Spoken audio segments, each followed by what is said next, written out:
Hey everybody, it's Polish Pete and it's fall and we've been talking about it a lot, and one of the things lately that we've been seeing pop up everywhere, whether it's on fishing forums, boards, tournament trails, things like that, is the dock bite is coming into full swing. And we get a lot of questions here about dock fishing. It can be a little overwhelming if you're new to angling. It's tough to learn how to make those accurate casts and pitches around cover. But most of all, it's kind of hard to dial in exactly what baits they're biting on. And my recommendation from my successes so far this fall would be these three baits I'm going to go over now. And starting off would be the old school buzzbait. And I personally, when I'm dock fishing, like to go with ones that are designed to carry a toad on the back. This particular one's Scott Canterbury's from Dirty Jigs, and it's actually a buzzbait designed, the keeper on it's designed to fish a toad. So this one comes with a toad in the package for you. You just get whatever style of toad you like.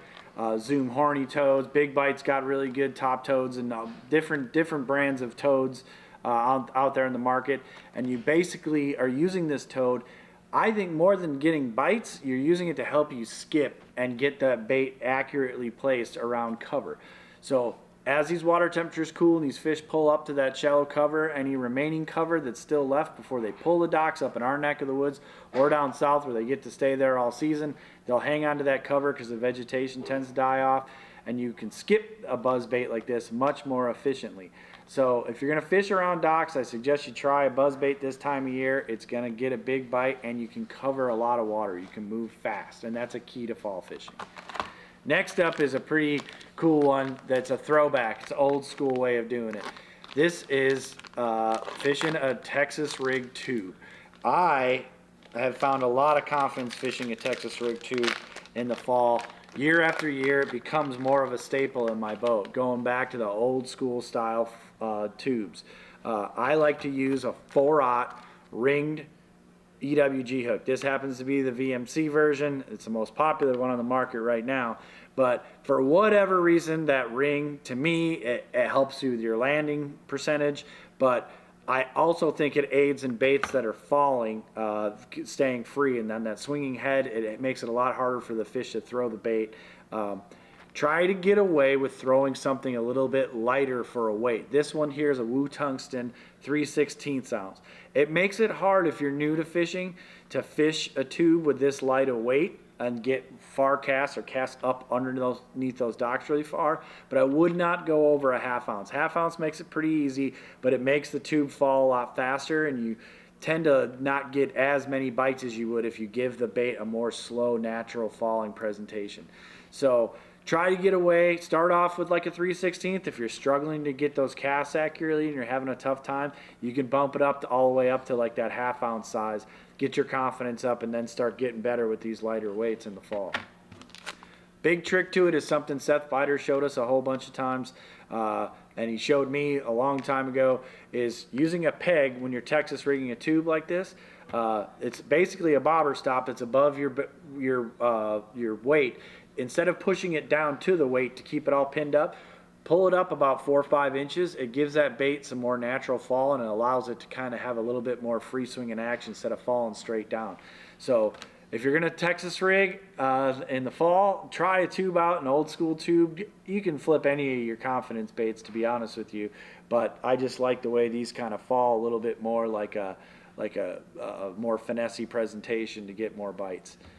And last, this is my confidence, my go-to when it gets to be fall and I go to a small lake and I want to hit as many docks as I possibly can, or the reverse, if I'm on a huge lake and I just want to cover a section of the lake as fast as I can and find where there's some fish holding on those docks, is the old school swim jig. This one here is the 6th Sense Divine swim jig. The reason why I like this jig so much is it's got a corkscrew style keeper on it. I've talked about it a lot in other videos here, and we'll link to those so you can see what I'm talking about. But I take the Strike King Rage Menace, or no, sorry, this isn't the Rage Menace, it's the Rage Bug. Andy Montgomery's won a ton of money fishing docks, and with this particular bait right here with the Rage Bug, I ripped the side arms off and threaded up on here, and this is a skipping monster.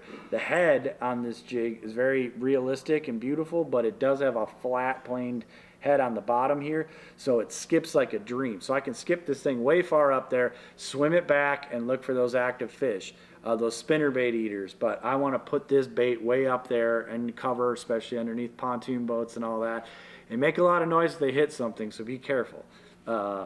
Lastly, I'll just talk about some equipment that, if you're new to dock fishing, will help you out and be very versatile.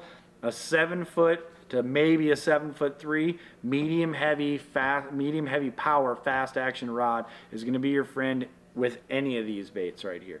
I would start off a little smaller. This one here is the St. Croix Victory and a 7'1" medium heavy.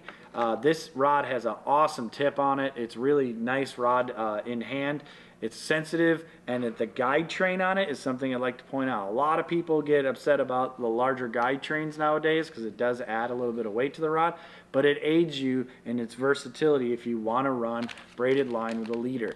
I would suggest putting on braided line if you're new to fishing. This is Suffolk's SX1 here, Sunline SX1. Sunline SX1 and 50-pound test.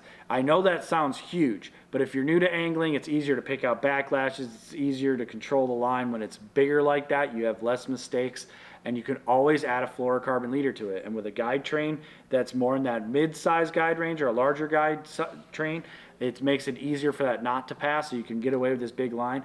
And it gives you the ability to cut that leader off, tie straight to a buzzbait, Texas rig straight if you're dealing with a lot of grass or anything like that, or even fish this swim jig on straight braid. It'll get you better faster. You can always add the fluorocarbon leaders to it later if you feel like you're not getting as many bites and you know you're around some fish. The fluorocarbon is a confidence thing for me. I think it does add a bite or two to the day, but I've certainly caught them just fine fishing straight braid in the fall too. So get yourself some big braid for your 50-pound test.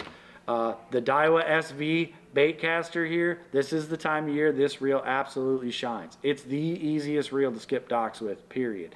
I've fished with a lot of reels with fancy brakes on them now, and I'm going to tell you, some have advantages over others. There's brakes that do a little better, longer casting than the SV, but as far as skipping or fishing around docks, tight, accurate casting, really nothing beats it. I'd start with that 7:1 gear ratio because it's not too fast to swim a jig, and it's still fast enough to keep a buzzbait up on the surface, and it still gives you lots of power around those docks. But 7:1, or don't go any slower than that, maybe 8:1. But Daiwa Tula SV, get yourself a 7-foot to 7'3" medium heavy fast action rod like the St. Croix Victory right here. Get yourself some tubes, some Texas rigging hooks and weights, a buzzbait, and a swim jig, and go fish docks and go catch them.